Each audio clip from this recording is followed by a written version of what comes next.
carnivore only diet.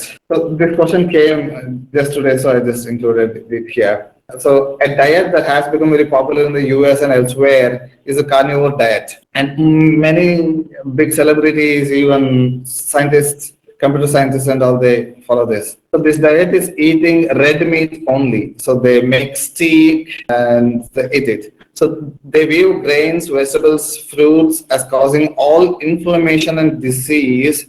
And this is very confusing as there are many testimonials of people on this diet reversing diabetes and other chronic diseases.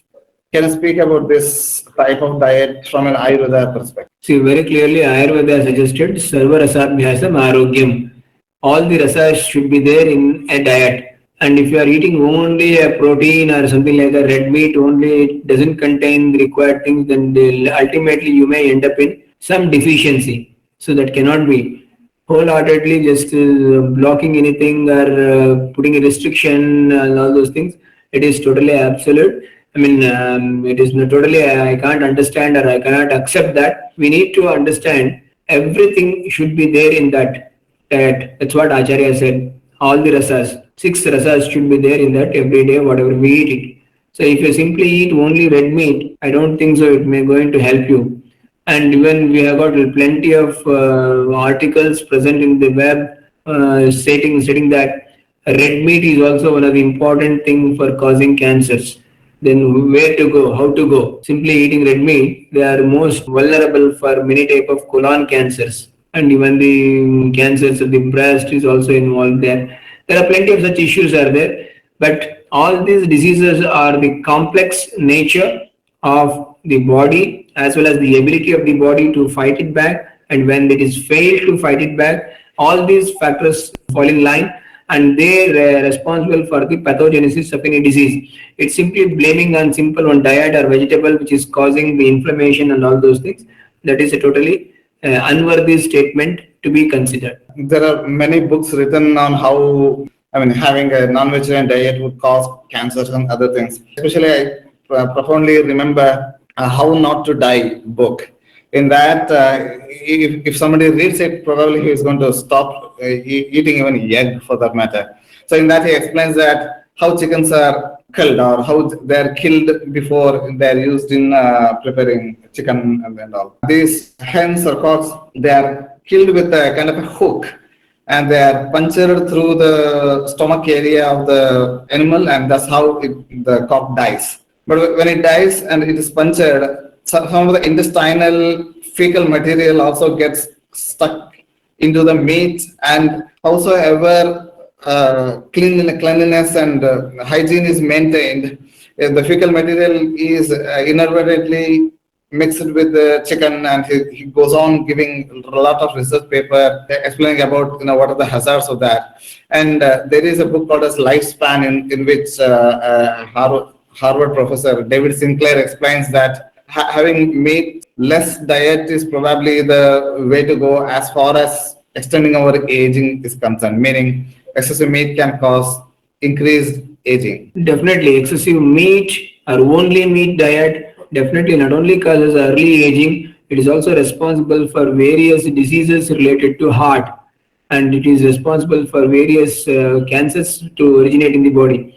So that type of extreme things, only total vegan, only total diet, these are all nonsense. We need to combine as per our traditions and our principles which we are following since by birth, or the families where we are born in. We will be having an affinity towards the diets and the places where we originated or were taken birth.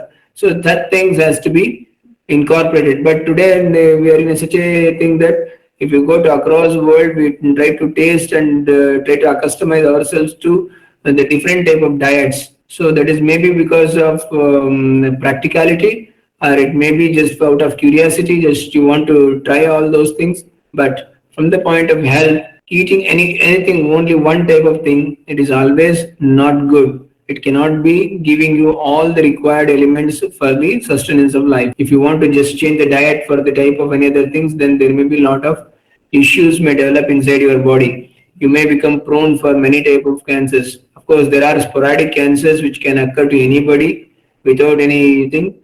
And of course, it is very clearly established that every person will have cancer cells in him in throughout his lifespan, either 5 to 6 times. But every time our system will be so awakened and it is clever, intelligent, it catches those cells and destroys it.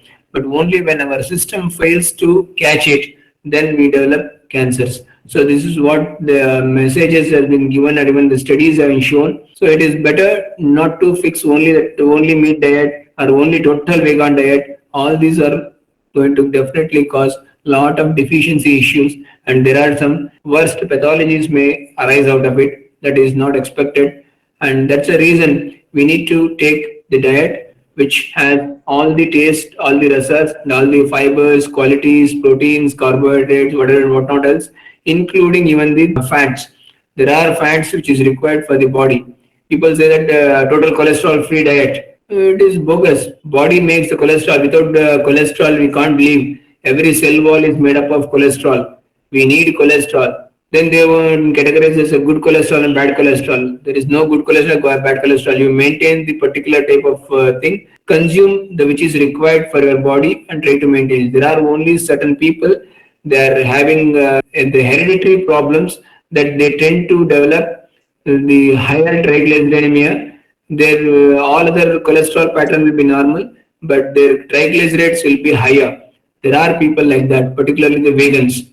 So care should be taken to improve all those areas. Wherever it is possible, a good quality dietary things to be taken. From the dairy, something should be consumed.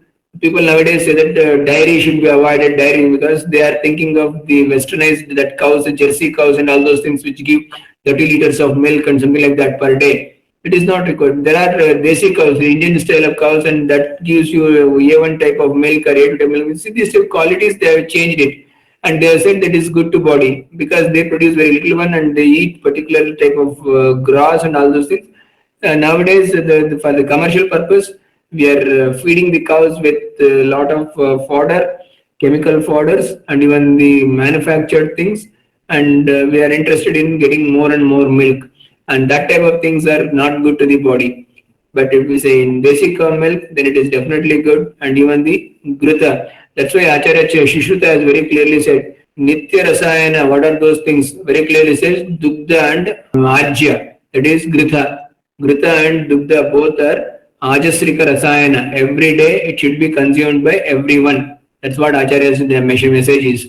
Yes, as rightly you told, good cholesterol, bad cholesterol, and LDL is like blamed for all the negative things. And when I studied this cholesterol, when the liver is producing all these cholesterols, LDL is the one which goes into the brain and provides nourishment. It goes to all the tissues and repairs the damage of the tissues, makes the cell, rebuilds the cell wall, makes new cells.